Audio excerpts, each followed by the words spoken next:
नमस्कार, मैं आश्रित वोरा, आपका बहुत बहुत स्वागत है हमारे इस खास बुलेटिन में। शुरुआत करेंगे बड़ी खबरों के साथ। दुर्ग जिला साहू संघ द्वारा संगठन को और अधिक सशक्त एवं प्रभावी बनाने के उद्देश्य से कार्यकारिणी का विस्तार किया गया है। आपको बता दें, इसी क्रम में साहू सदन केलावाड़ी में आयोजित बैठक के दौरान संघ अध्यक्ष नंदलाल साहू ने समाज के सक्रिय कर्मठ एवं ऊर्जावान युवा धनंजय लल्लन साहू को जिला साहू संघ के व्यापार प्रकोष्ठ का संयोजक नियुक्त किया। साथ ही लीलेश्वरी साहू को महिला संयोजक के महत्वपूर्ण पद की जिम्मेदारी भी सौंपी गई।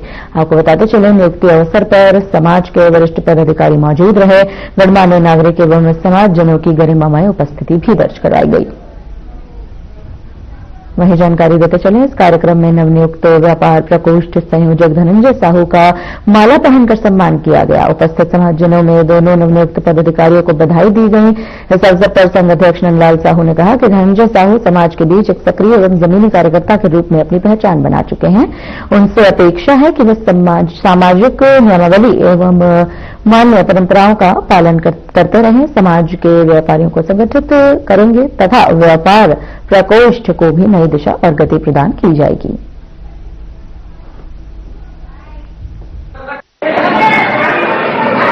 आज जिला साहू सदन केलावाड़ी दुर्ग में नवनिर्वाचित पदाधिकारी एवं हमारे परम सम्मानीय अध्यक्ष बड़े भैया श्री नंदलाल साहू जी की पावन उपस्थिति में कार्यकारिणी का विस्तार हुआ, जिसमें लगभग 71 जो निर्वाचित और कार्यकारिणी पदाधिकारी बनाए गए, उसमें मेरा भी सौभाग्य रहा।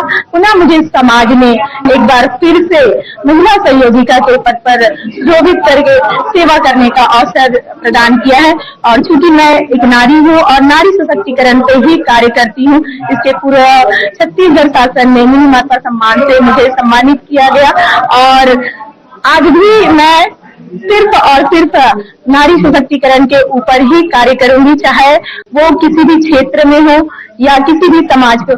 सर्व समाज हित के लिए हमारा समाज कार्य करता है और आगे निरंतर इस कार्य को हम गति प्रदान करते हुए हमारे जिला साहू संघ के द्वारा यह कार्य हमेशा होते रहेगा। मैं श्रीमती लीलेश्वरी साहू, अध्यक्ष जीविका स्व सहायता समूह के साथ साथ आज मुझे एक और पद और एक और नाम के साथ जिला साहू संघ ने मुझे एक पहचान दी है, संयोजिका महिला प्रकोष्ठ जिला साहू संघ दुर्ग। धन्यवाद। जय हिंद, जय भारत, जय छत्तीसगढ़। जी, आज हम लोग कार्यकारिणी का विस्तार करते हुए सभी प्रकोष्ठों का गठन और पदाधिकारियों का और कार्यकारिणी सदस्यों का विस्तार किए हम लोग।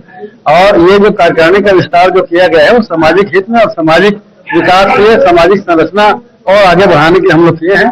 और मुझे पूरा विश्वास है कि हमारे जितने भी जो पदाधिकारी बने हैं, संयोजक संयोजिका बने हैं, उनका निश्चित रूप से मनोबल बढ़ाते हुए समाज का बहुत उन्नत किस्म का काम करेंगे, ऐसा मुझे विश्वास है।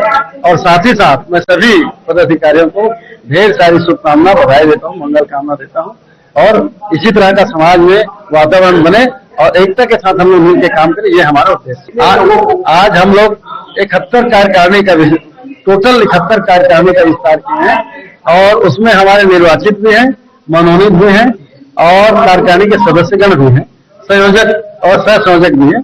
ऐसा करके हम 71 लोगों का कार्यकारिणी बनाए।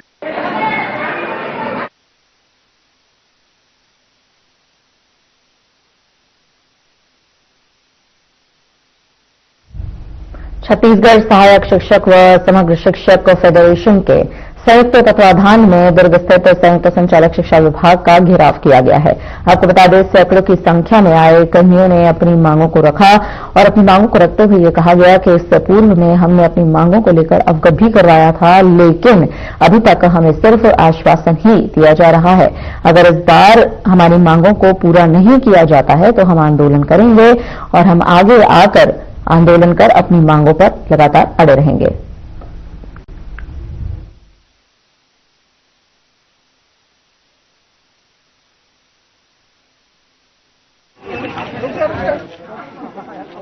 जी, छत्तीसगढ़ सहायक शिक्षक समग्र शिक्षक फेडरेशन के दुर्ग संभाग के बैनर तले हम लोग आज जेडी ऑफिस का घेराव किए। हमारी मांग कुछ और नहीं है, बल्कि विगत 3 साल से जो पदोन्नति रुकी हुई है, चाहे वो मिडिल स्कूल यूबीटी से एचएम के पद पर पदोन्नति और सहायक शिक्षक से उच्च शिक्षक के पदों पर पदोन्नति, मिडिल स्कूल के संबंध में हम लोगों ने बातचीत की तो दिसंबर के आखिरी सप्ताह में जेडी के द्वारा ये कहा गया कि आखिरी सप्ताह में ये सूची जारी कर दी जाएगी, लेकिन दिसंबर का वो महीना गुजर चुका है और जनवरी का ये पहले हफ्ता भी जाने वाला है, जिससे हम सभी लोग बहुत ही निराश हुए और सहायक शिक्षक और उच्च शिक्षकों में आक्रोश है। और उसी के दौरान आज हम लोग सांकेतिक धरना प्रदर्शन किए हैं और आज जो हमको आश्वासन दिया जा रहा है, अगर इनकी पूर्ति नहीं करते हैं, पदोन्नति सूची जारी नहीं होती है, सहायक शिक्षक से उच्च शिक्षक के पदों पर जो सूची का प्रकाशन है उस पर दावापत्ति है और अंतिम सूची का प्रकाशन है, उनके लिए अगर तय सीमा तय तारीख जारी नहीं होती है तो आने वाले समय में, अभी तो केवल सहायक शिक्षक समग्र शिक्षक फेडरेशन के 7 जो जिले हैं उनके केवल पदाधिकारी बस उपस्थित हुए हैं, आने वाले समय में तय सीमा पर यह पदोन्नति नहीं होती है तो पूरे संभाग के हर स्कूल से तालाबंदी करते हुए जेडी कार्यालय का घेराव और धरना प्रदर्शन अनिश्चितकालीन किया जा सकता है। और इनके लिए समस्त जिम्मेदारी सम्माननीय जेडी महोदय का होगा, क्योंकि आप लोग ने देखा, आप लोग स्वयं उपस्थित थे कि संबंधित जिम्मेदार अधिकारी ये कहते हैं कि अगर 10 तक नहीं होता तो और आ जाना। इसका मतलब ये है कि अधिकारी चाहते हैं कि स्कूल बंद हो, अधिकारी चाहते हैं कि हम ताला लगाकर दूर दौड़ते रहें, पढ़ाई से उनको सरोकार नहीं है। हमारी बिल्कुल भी मंशा नहीं है कि हम आंदोलन करें या किसी भी प्रकार का विरोध प्रदर्शन करें। हम चाहते हैं कि हम शाला में रहें, हमारे इस कार्यालय में जो भी हमारी जो अधिकार है वो कार्यालय के द्वारा जो दिया जाता है वो चीज समय समय पर होता रहे, तो इस प्रकार का आंदोलन हम लोग ना करें, ये सभी शिक्षक चाहते हैं। लेकिन ये हठधर्मिता और इनके द्वारा तय सीमा पर कार्य नहीं होने के कारण सभी शिक्षक आक्रोशित होकर आज जमा हुए। आपका परिचय? मैं बसंत कुमार कौशिक, कार्यकारी प्रदेश अध्यक्ष सहायक शिक्षक समग्र शिक्षक फेडरेशन। हम लोग दुर्ग संभाग में लंबित पदोन्नति को लेकर यहाँ एक दूसरी धरना प्रदर्शन कर रहे हैं। हमारी मांग है कि यहाँ जितने भी उच्च वर्ग शिक्षक हैं, यूडीटी हैं, उनकी पदोन्नति प्रधान पाठक के रिक्त पदों पर किया जाए और जितने भी संभाग में यूडीटी के रिक्त पद हैं उन रिक्त पदों पे सहायक शिक्षकों की पदोन्नति की जाए। इस संभाग से पिछले बहुत बार सूची निकली, हर बार सूची गलत रहा और जिसका कारण है कि इस संभाग में अभी तक पदोन्नति नहीं हो पा रही है। और साथ ही साथ इस संभाग की सबसे बड़ी विडंबना है कि 3 साल पहले अगर कोई परीक्षा अनुमति का आवेदन दिया है तो 3 साल बाद भी उसको अनुमति नहीं मिल पा रही है। यहाँ पे जो शिक्षक डायरेक्ट आते हैं तो यहाँ कुछ चमत्कारिक शक्ति है, उनका आदेश निकल जाता है, लेकिन हमारे जो अन्य शिक्षक साथी हैं उनका परीक्षा अनुमति का आदेश नहीं निकल पाता। और आज छत्तीसगढ़ सहायक शिक्षक समग्र शिक्षक फेडरेशन एक दिवसीय सांकेतिक सिर्फ प्रदर्शन है, अभी हमारे पदाधिकारियों का आंदोलन है। अगर इनके द्वारा दी गई तय तिथि में अगर पदोन्नति नहीं की जाती है तो आने वाले समय में यहाँ ताला लगाकर पूर्ण तालीबंदी की जाएगी और यहाँ उग्र प्रदर्शन किया जाएगा। क्या मानते हैं ये विभाग जो है चढ़ावा चढ़ाने से पदोन्नति होता है? मैं इस चीजों को आपके सामने स्वीकार नहीं करता, लेकिन ये जो पदोन्नति है ये प्रक्रिया है। अगर 5 साल मैंने इसमें सेवा अवधि पूर्ण कर ली है और मेरी योग्यता अगर पदोन्नति की है तो मुझे पदोन्नति लेने का अधिकार है। अगर आप युक्तिकरण में दूर भेजना है तो आज आदेश निकाल देते हो, तो पदोन्नति का आदेश आज क्यों नहीं निकाल सकता? उसको भी निकालिए आप। यहाँ पे किसी बात की लड़ाई, इसके लिए 15 दिन 20 दिन डीपीसी, ये नहीं आया वो नहीं आया, सब तानाशाही नहीं चलेगी। समय हो गया पदोन्नति लेकर? 3 साल पूर्व हुआ। आज दुर्ग संभाग पे पदोन्नति के पात्र शिक्षक पूरे छत्तीसगढ़ में सबसे जूनियर कहलाएंगे। क्यों? क्योंकि यहाँ पदोन्नति नहीं हो रहा है। इसकी जिम्मेदारी कौन लेगा? इसके लिए जिम्मेदार यहाँ के संयुक्त संचालक है, यहाँ की पूरी कर्मचारी है। अभी आपकी बात हुई क्या? कई बात सर हमारी बात हुई तो इनके द्वारा मौखिक आश्वासन है कि हम 15 तारीख को डीपीसी करेंगे, 20 तारीख तक पदोन्नति कर देंगे। लेकिन वही है कि अगर नहीं होगा तो फिर आना करके बोले आपके सामने कैमरा में। तो अगर हमको लिखित में देंगे तभी हम मानेंगे कि पदोन्नति हम इस तारीख तक करेंगे। आदेश मिलने के बाद ही आप लोग यहाँ से हटेंगे? निश्चित।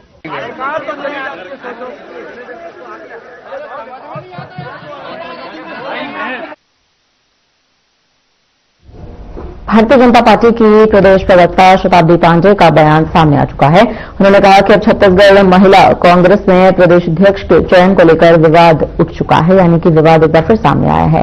ये विवाद कांग्रेस के अंदरूनी लोकतंत्र पर बड़े सवाल खड़ा करता है और गुटबाजी का प्रत्यक्ष प्रमाण भी है। आपको बता दें कि शताब्दी पांडे का ये कहना है कि कांग्रेस के नेता हमेशा महिलाओं के सम्मान और अधिकार को लेकर बड़ी बड़ी बातें तो खूब करते हैं, लेकिन समस्या यहां उठती है कि जब खुद के संगठन में महिलाओं को नेतृत्व देने का समय आ जाता है तो निर्णय पारदर्शी नहीं होते, बल्कि देखा जाए तो बंद कमरों में सौदेबाजी होने लगती है। छत्तीसगढ़ कांग्रेस में महिला प्रदेश अध्यक्ष को लेकर, उनके चयन को लेकर विवाद उठ खड़े हुए हैं और ये विवाद कांग्रेस की अंदरूनी लोकतंत्रहीनता और गुटबाजी का प्रत्यक्ष प्रमाण है। कांग्रेस के नेता मंचों पर महिला सम्मान और अधिकार को लेकर बड़े बड़े भाषण देते हैं, लेकिन जब कांग्रेस में महिलाओं को नेतृत्व देने का समय आता है तब निर्णय पारदर्शी नहीं होता और ये निर्णय बंद कमरों में होता है। आज कांग्रेस की महिला नेताओं के बीच ये सवाल उठ खड़ा हुआ है कि योग्यता, संघर्ष और जमीनी हकीकत को दरकिनार कर गुटबाजी को ध्यान में रखते हुए निर्णय लिया जा रहा है और ये निर्णय महिला नेतृत्व के प्रति कांग्रेस की क्या सोच है इसको परिलक्षित करता है। भारतीय जनता पार्टी में, संगठन स्तर पर, चुनावी राजनीति में या सरकार में महिलाएं केवल प्रतीक नहीं है, अपितु निर्णय लेने की शक्ति है।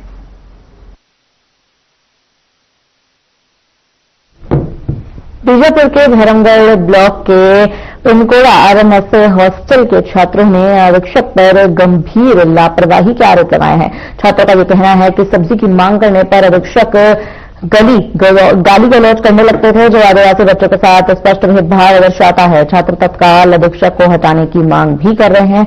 आपको बता दें कि पिनकोंडा आरएमएस हॉस्टल में रहने वाले छात्रों के लिए सरकारी राशि आती है, लेकिन खान पान जैसी सुविधाओं पर कोई भी ध्यान नहीं दिया जाता। वहीं तमाम जानकारियां आ रही है कि अधीक्षक अपनी रोटी के चक्कर में फंड का दुरुपयोग कर रहे हैं। इतना ही नहीं, छात्रों ने आरोप भी लगा दिया है कि अधीक्षक हॉस्टल से हमेशा अनुपस्थित रहते हैं। इसमें छात्रों को भोजन के अलावा अन्य सुविधाओं से भी वंचित होना पड़ रहा है।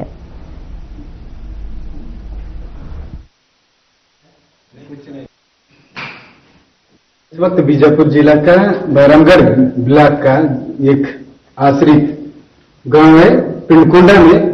पिनकोंडा का आरएमएस हॉस्टल है, उस हॉस्टल के अंदर में मैं इस वक्त मौजूद हूँ। यहाँ काफी दिनों से मुझे शिकायत मिल रहा था कि यहाँ की जो अधीक्षक है यहाँ के बच्चों को साग सब्जी में लापरवाही कर रहे हैं और साग सब्जी भरपूर जिस प्रकार हॉस्टल में खिलाया जाता है वैसे खिलाने का छोड़ करके अपने अनुसार ला के देते हैं। सब्जी में 2 टमाटर, इस प्रकार कई सारी बातें बताई गई, जिसको लेकर आज हम लोग ग्राउंड में पहुंचा हुआ हूं। हमारे साथ पीएन भी है। आप उससे पहले ये जो मेस का नजारा आपको दिखाने का प्रयास कर लेता। यहाँ पे आप जिस प्रकार मुझे जानकारी दिया गया, जिस प्रकार बच्चे आरोप लगा रहे हैं उसके अनुसार यहाँ मेस के अंदर भी किसी प्रकार का साग सब्जी की व्यवस्था नजर नहीं आ रही है।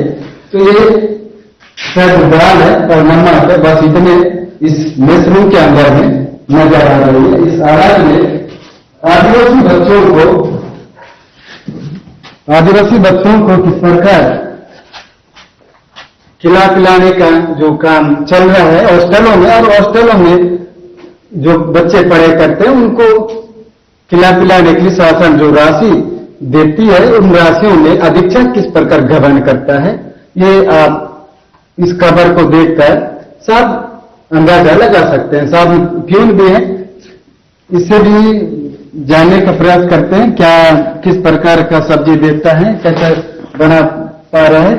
क्या नाम है आपका? मनोज कुमार कश्यप जी। मनोज कुमार कश्यप जी, ये जो बच्चे जिस प्रकार आरोप लगा रहे हैं वो कहां तक सही है और अधीक्षक क्या है सब्जी वगैरह ला के नहीं देते हैं?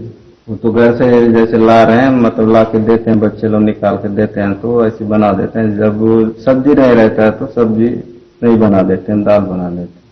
अच्छा, कितना सब्जी बनते हैं?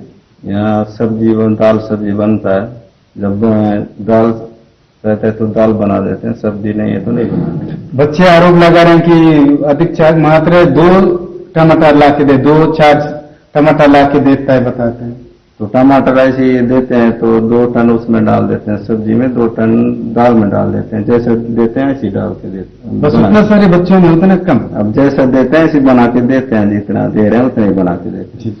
आप सुन रहे थे प्यून की आवाज में, प्यून क्या बोल रहे थे कि 2 टमाटर देना कहां तक सही है? ये अधीक्षक किस प्रकार लापरवाही, क्या पैसा अपने जेब में भरने के लिए आदिवासी बच्चों का जो पैसा शासन दे रही है उन पैसों पर गबन करने का प्लान है। हमारे स्कूल के अधीक्षक, हॉस्टल के अधीक्षक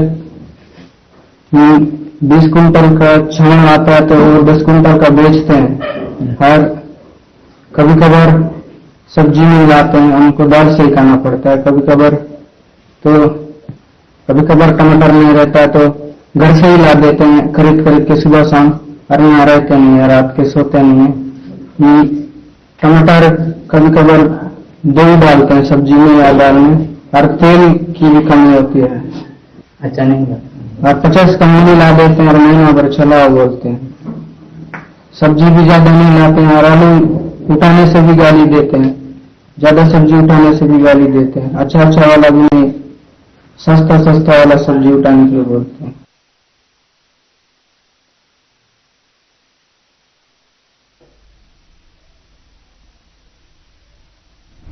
फिलहाल आप रुकते हैं छोटे से ब्रेक के लिए। ब्रेक के इस पार खबरों का सिलसिला जारी रहेगा।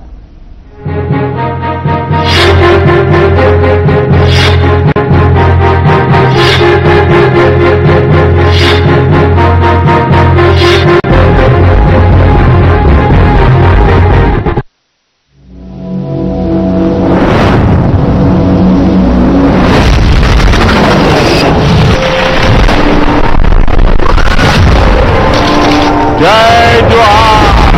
छत्तीसगढ़ राज्य अपन गठन के 25 बछर पूरा करी है।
ब्रेक के बाद एक बार फिर से आपका स्वागत है। बढ़ते हैं खबरों में आगे। रायपुर में महिला एवं बाल विकास और समाज कल्याण विभाग ने प्रेस कॉन्फ्रेंस की है, जिसमें पिछले 2 वर्षों में महिला एवं बाल विकास विभाग और समाज कल्याण विभाग द्वारा किए गए तमाम कार्यों और आगामी कार्य योजना की जानकारियां भी दी गई। हमारे छत्तीसगढ़ के मुखिया श्री विष्णु देसाई जी के सुशासन मार्गदर्शन के हमने 2 साल पूर्ण किया है, और 2 साल की उपलब्धि मैं आप सबके समक्ष रखना चाहूंगी। हमारा महिला बाल विकास विभाग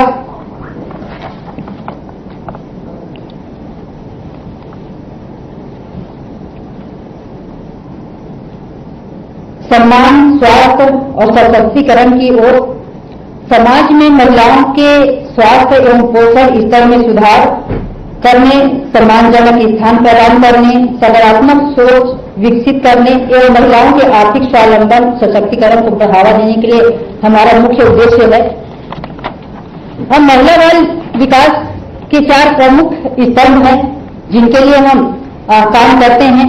पहला महिला सशक्तिकरण, दूसरा स्वास्थ्य एवं पोषण, तीसरा सुरक्षा एवं संरक्षण और चौथा सुदृढ़ बुनियाद या आधारभूत संरचना। महिला सशक्तिकरण पहला स्तंभ महिला सशक्तिकरण, समानता से सशक्तिकरण और सशक्तिकरण से प्रगति की ओर। महतारी वंदन योजना एक ऐतिहासिक पहल रहा है जिसमें हमारी सरकार के बनते ही 69,20,123 महिलाओं को निरंतर लाभ दिए हैं और अभी तक के 2 सालों में 14,307 करोड़ रुपए राशि का भुगतान कर दिया गया है। 68 लाख से अधिक महिलाओं को डीबीटी के माध्यम से भुगतान कर रहे हैं और जो बचे हुए हैं उनका ई-केवाईसी कराया जा रहा है। जैसे ही ई-केवाईसी होगा वैसे बचे हुए हम महिलाओं के खाते में महतारी वंदन योजना का लाभ पुनः उन्हें ई-केवाईसी के माध्यम से देंगे। यह सिर्फ एक राशि नहीं है, आत्मविश्वास का हस्तांतरण है। ग्राम थाटन एवं IIM रायपुर के सहयोग से 1 लाख महिलाओं का योजनाओं के प्रभाव आकलन का सर्वे किया गया है, लक्ष्य रखा गया है जिसमें 35,000 महिलाएं हितग्राही का सर्वे पूर्ण हो चुका है। उन 35,000 महिलाएं इन महतारी वंदन योजना का जो 1,000 रुपये मिलता है उसका क्या क्या चीज में उपयोग करते हैं, तो ये पाया गया सर्वे के अनुसार कि 10% स्वास्थ्य और देखभाल के लिए खर्च करते हैं, 25-30% घरेलू शिक्षा घरेलू जरूरतों के लिए पूरा करते हैं और 60 से 65% आय आर्जन और बचत लघु व्यवसाय के लिए खर्च किया जाता है, मतलब लगाते हैं। यहां तक कि 85% महिलाओं की घर में सामान्य निर्णयों में भूमिका रही है और 75% महिलाएं राशि के व्यय खर्च करने के लिए स्वयं निर्णय ले रही हैं। इसके साथ ही नियत मिलनार बस्तर एरिया में नक्सल प्रभावित क्षेत्रों में नियत मिलनार योजना के तहत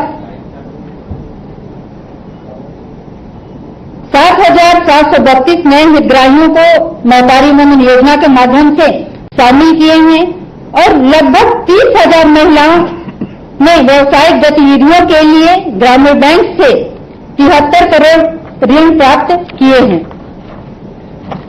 प्रधानमंत्री मातृत्व वंदन योजना, इसमें जो हम इन 2 सालों में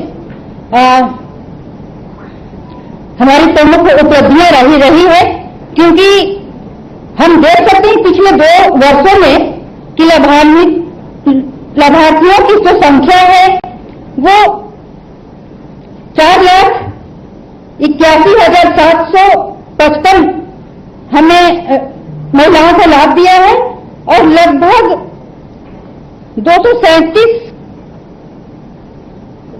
करोड़ 44 लाख रुपए का भुगतान हुआ इन 2 वर्षों में और हमारा देश का तीसरा मतलब हमारा प्रदेश देश का तीसरा स्थान प्राप्त किया है। जैसे हम प्रधानमंत्री मातृ वंदन योजना में जिस तरीके से काम कर रहे हैं, तो हमारा छत्तीसगढ़ प्रदेश तीसरा स्थान प्राप्त किया है राष्ट्रीय स्तर से, तो बहुत बड़ी उपलब्धि रही इन 2 वर्षों में और इसको और पारदर्शिता लाने के लिए OTP प्रणाली लागू किया गया है और खास तौर पे FRC भी लागू किया गया है, जिसके माध्यम से पहचान और अधिक सुविधा प्राप्त हो सके। दूसरा फिलहाल के लिए इस बुलेटिन में इतना ही। मुझे दीजिए इजाजत। नमस्कार।